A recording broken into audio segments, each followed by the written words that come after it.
Hello students, welcome to Shubham lecturer channel. तो student, इस video में हम क्लास 12 केमिस्ट्री के ठोस अवस्था यानी कि सॉलिड स्टेट चैप्टर का एक मोस्ट इंपॉर्टेंट फार्मूला यानी कि सूत्र देखेंगे, जिससे रिलेटेड न्यूमेरिकल आपके बोर्ड एग्जाम में पूछे जाते हैं। तो ये न्यूमेरिकल, इस सूत्र से रिलेटेड न्यूमेरिकल आपके बोर्ड एग्जाम में पूछे गए हैं कई बार।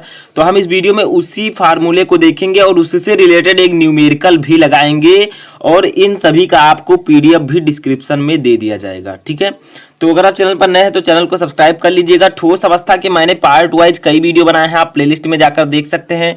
प्लेलिस्ट का लिंक भी आपको डिस्क्रिप्शन में मिल जाएगा। तो देखिए, ये फार्मूला क्या है कि क्रिस्टल का घनत्व यानी कि डेंसिटी निकालने वाला सूत्र। कोई भी क्रिस्टल है जिसमें अवयवी कण है, तो क्रिस्टल का घनत्व कितना होगा उसको निकालने का सूत्र मैं आज आपको बताऊंगा। ठीक है, और न्यूमेरिकल भी उससे रिलेटेड लगवाऊंगा जो कि आपके बोर्ड एग्जाम में पूछे जाते हैं। अगर आप इस वीडियो को पूरा देखते हैं तो आपको न्यूमेरिकल लगाना आ जाएगा इस सूत्र से रिलेटेड। ठीक है, तो देखिए, सबसे पहले एक बात यहाँ पर आपको समझना है कि घनत्व जो होता है वो किसके बराबर होता है। घनत्व इक्वल टू द्रव्यमान बटा आयतन। ठीक है, ये आपको पता होगा, द्रव्यमान बटा अपान आयतन। ठीक है, ये एक फार्मूला होता है जिसको आप लोग याद रखिएगा, आपके फिजिक्स केमिस्ट्री दोनों में इंपॉर्टेंट है ये। ठीक है, ये आपको बहुत ही हेल्पफुल होगा। तो इतना तो आप लोग समझ गए। ठीक है, घनत्व क्या होता है, किसी एकांक आयतन में कितने, जैसे यहाँ पर अवयवी कण क्रिस्टल में होंगे। ठीक है, तो कितने अवयवी कण उपस्थित हैं उसी के द्रव्यमान को हम क्या कहते हैं, घनत्व कहते हैं। ठीक है, यानी कि उस पूरे क्रिस्टल में कितने अवयवी कण हैं, क्या क्या चीजें हैं, उन सभी का जो द्रव्यमान होगा उस पूरे आयतन में उसका घनत्व कहलाएगा। ठीक है, अब इसका फार्मूला हम देख लेते हैं जो कि बहुत ही इंपॉर्टेंट है। तो घनत्व को हम लोग सिंपली डिनोट करते हैं रो से। ठीक है, इस प्रकार से कुछ रो बनता है। तो रो इक्वल टू जो फार्मूला होता है पहले उसको समझिए, मैं एक एक आपको स्टेप बाय स्टेप बताऊंगा। तो ये फार्मूला होता है जेड इंटू एम। ठीक है, और अपान ए क्यूब इंटू एन ए। ये फार्मूला आपने केमिस्ट्री में देखा भी होगा, बहुत ही इंपॉर्टेंट फार्मूला है।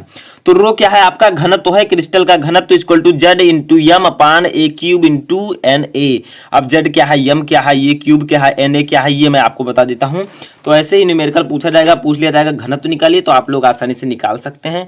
इसका पीडीएफ भी मैं आपको नीचे डिस्क्रिप्शन में दे दूंगा। तो सबसे पहले इसको हम सूत्र को कर लेते हैं इस प्रकार से। ठीक है, ताकि आप लोगों को क्लियर हो सके कि सूत्र यही है।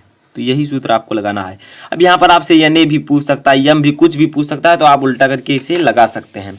तो देखिए अब क्या होगा, यहाँ पर जेड क्या है आपका, रो तो मैंने बताया क्रिस्टल का घनत्व।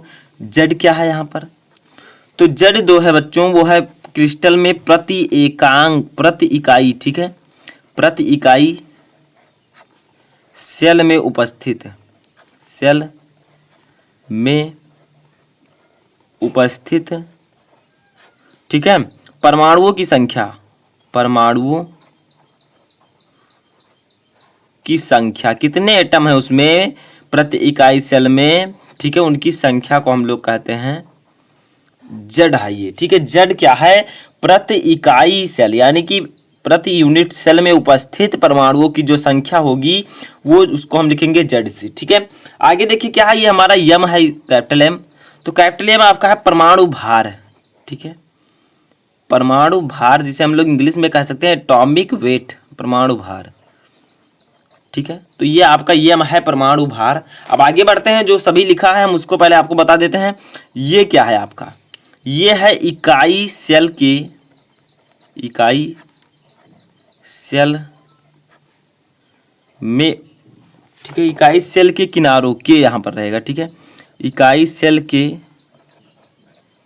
किनारों की लंबाई। ठीक है, अब ये सब आपके न्यूमेरिकल में दिया रहेगा, तो आपको न्यूमेरिकल लगा लेना आसानी से। अभी मैं बताऊंगा, इसमें कुछ भी पूछा जा सकता है, 2-3 प्रकार के न्यूमेरिकल आते हैं इसमें। आगे देखिए एन, ये क्या है, एन ए। ठीक है, तो एन ये आपका है आवोगाद्रो संख्या, आवोगाद्रो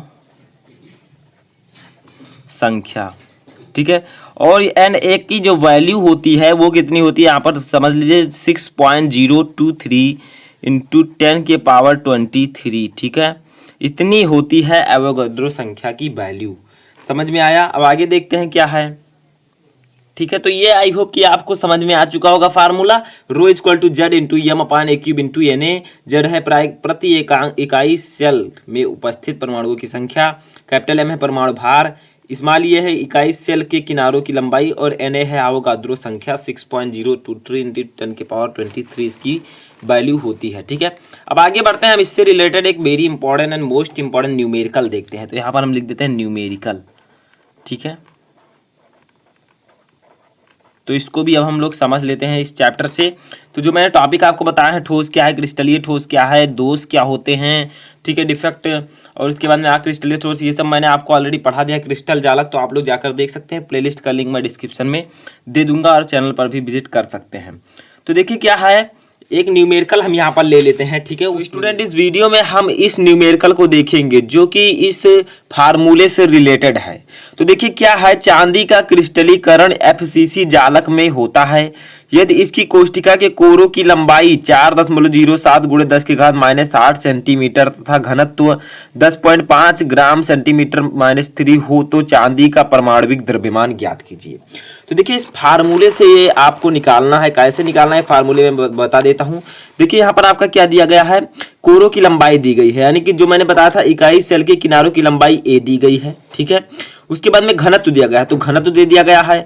तो घनत्व दिया गया है, अगर घनत्व पूछा जाता है आपसे तो आप इस फार्मूले को लगा सकते हैं। अगर द्रव्यमान पूछा जाता है तब भी आप इसी फार्मूले को लगाइएगा। ठीक है, बस सिर्फ द्रव्यमान निकालना है तो आपको इससे गुणा कर देना होगा, इसको नीचे ले जाना होगा। ठीक है, तो अभी मैं बताऊंगा।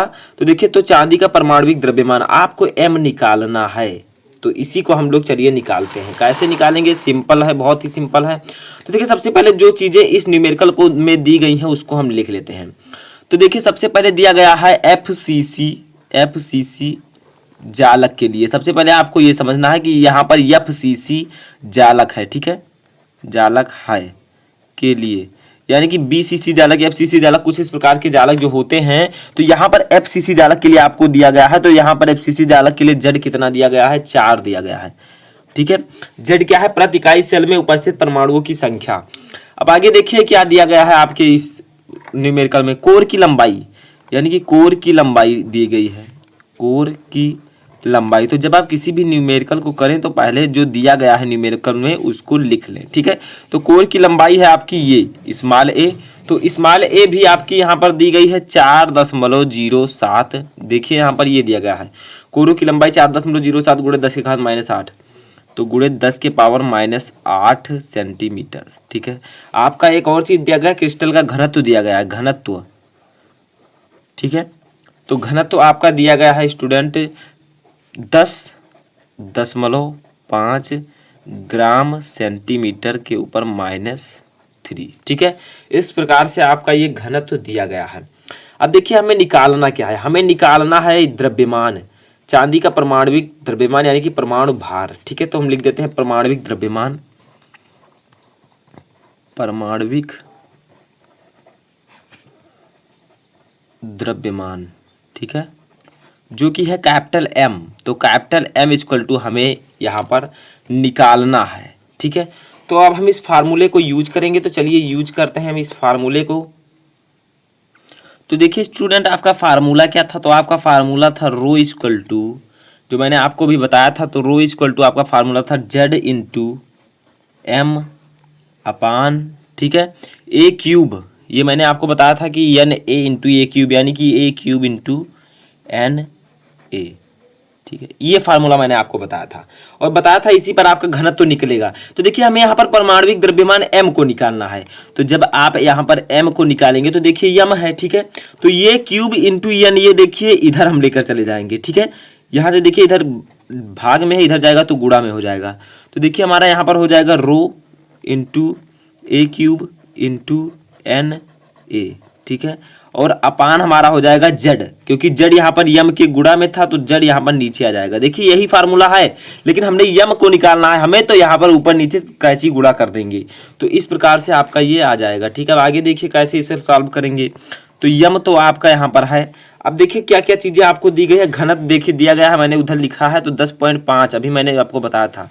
तो घनत्व तो आपका दिया गया है 10.5। ठीक है, इंटू A क्यूब है आपका। अब ठीक है, तो ए क्यूब हम लिख देते हैं। ए क्यूब आपका कितना दिया गया है 4.07, यानी कि ये दिया गया है, ठीक है। 4.07 गुणे 10 की घात पावर -8 इसका क्यूब है, क्योंकि ये इतनी वैल्यू जो है 4.07 गुणे 10 की घात -8 ये ए की वैल्यू है, ठीक है। तो हमें क्यूब दिया गया है यहाँ पर ए क्यूब, तो हम लिख देते हैं ऊपर क्यूब यानी कि 3 बार, ठीक है। और यहाँ पर दिया गया है एन ए, और एन ए की वैल्यू अभी मैंने आपको आगे बताया था कि 6.02 गुणे 10 की घात 23 होता है, ठीक है, इतना होता है। तो देखिए अब अपान हम लगा देते हैं यहाँ पर। अपान सिंपल है, बहुत ही आसानी से आप समझ सकते हैं। जेड कितना दिया गया है, तो जेड हमारा क्या है 4 दिया गया है, जो मैंने आपको बताया था यहाँ पर। एफसीसी जालक के लिए जो जेड की वैल्यू होती है वो 4 होती है, ठीक है। एफसीसी जालक में जो परमाणुओं की संख्या होती है वो कितनी होती है 4 होती है। तो देखिए एम इक्वल टू आपको निकालना है यहाँ पर, तो पहले तो इसका हमें गुणा करना होगा, ठीक है। इनका और इन सभी का क्या करना होगा, हमें गुणा करना होगा, ठीक है।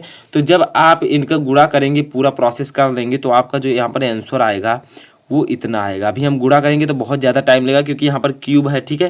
तो ये आप लोग कर सकते हैं, बहुत ही सिंपल है। तो देखिए 106.54 ग्राम मोल इनवर्स इतना आ जाएगा, ठीक है। तो ये गुणा आप लोग कर लीजिएगा, बहुत ही सिंपल है। और मैं आपको बताना चाहता था कि ये फार्मूला जो है इस फार्मूले से रिलेटेड न्यूमेरिकल है, और आपको कैसे लगाना है इस प्रकार से आपको इसमें लगाना है। अगर यहाँ पर घनत्व तो पूछा जाएगा तो आप लोग इस फार्मूले को लगाइएगा। अगर मान लीजिए एम निकालना है तो आप इसे गुणा कर लीजिएगा, ठीक है। और जेड निकालना है तो आप इधर उधर करके इसको वैल्यू निकाल सकते हैं। तो देखिए इतना आंसर आपका आ जाएगा। तो अब यहाँ पर अगर हम लोग देखा जाए तो लिख सकते हैं, अतः चांदी का परमाणविक द्रव्यमान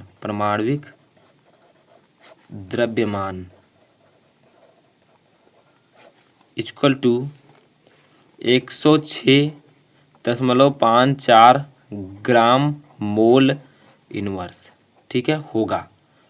तो इस प्रकार से आप लोग इसे लिख सकते हैं, बहुत ही सिंपल है, मैंने आपको बताया। तो इस प्रकार से आप न्यूमेरिकल को लगा सकते हैं, इस फार्मूले को भी लर्न कर सकते हैं। जो मैंने आपको फार्मूला बताया बहुत ही ज़्यादा इंपॉर्टेंट है आपके बोर्ड एग्जाम के लिए और ठोस अवस्था चैप्टर के न्यूमेरिकल के लिए, ठीक है। तो इस प्रकार से आप इसे लगा सकते हैं। फार्मूला जो मैंने आपको बताया उसको भी आप लोग समझ लीजिएगा। जो मैंने आपको बताया इसका PDF भी आपको डिस्क्रिप्शन में मिल जाएगा कि क्रिस्टल का घनत्व रो इक्वल टू होता है Z into M upon a cube into Na, ठीक है। तो ये फार्मूला आप लोग याद कीजिएगा, इसी फार्मूले से आपका न्यूमेरिकल लगेगा। और ये भी समझ लीजिएगा कि क्या क्या है, जो मैंने अभी आपको बताया कि जेड क्या है, एम क्या है, ये क्या है, Na क्या है, तो ये सब मैंने आपको बताया, ठीक है। तो आई होप कि आपको ये वीडियो अच्छा लगा होगा। अगर वीडियो पसंद आया तो वीडियो को लाइक कर दीजिए, और अगर इससे पहले वाले पार्ट आपने ठोस अवस्था के नहीं देखे तो जाकर आप लोग डिस्क्रिप्शन में देख सकते हैं, और आपको प्लेलिस्ट में भी मिल जाएगा। तो इस वीडियो में फ़िलहाल इतना ही, आप लोग तैयारी करते रहिए, और भी मैंने जो फिजिक्स के लेसन पढ़ाए उसको भी आप लोग तैयारी कर सकते हैं। Thank you.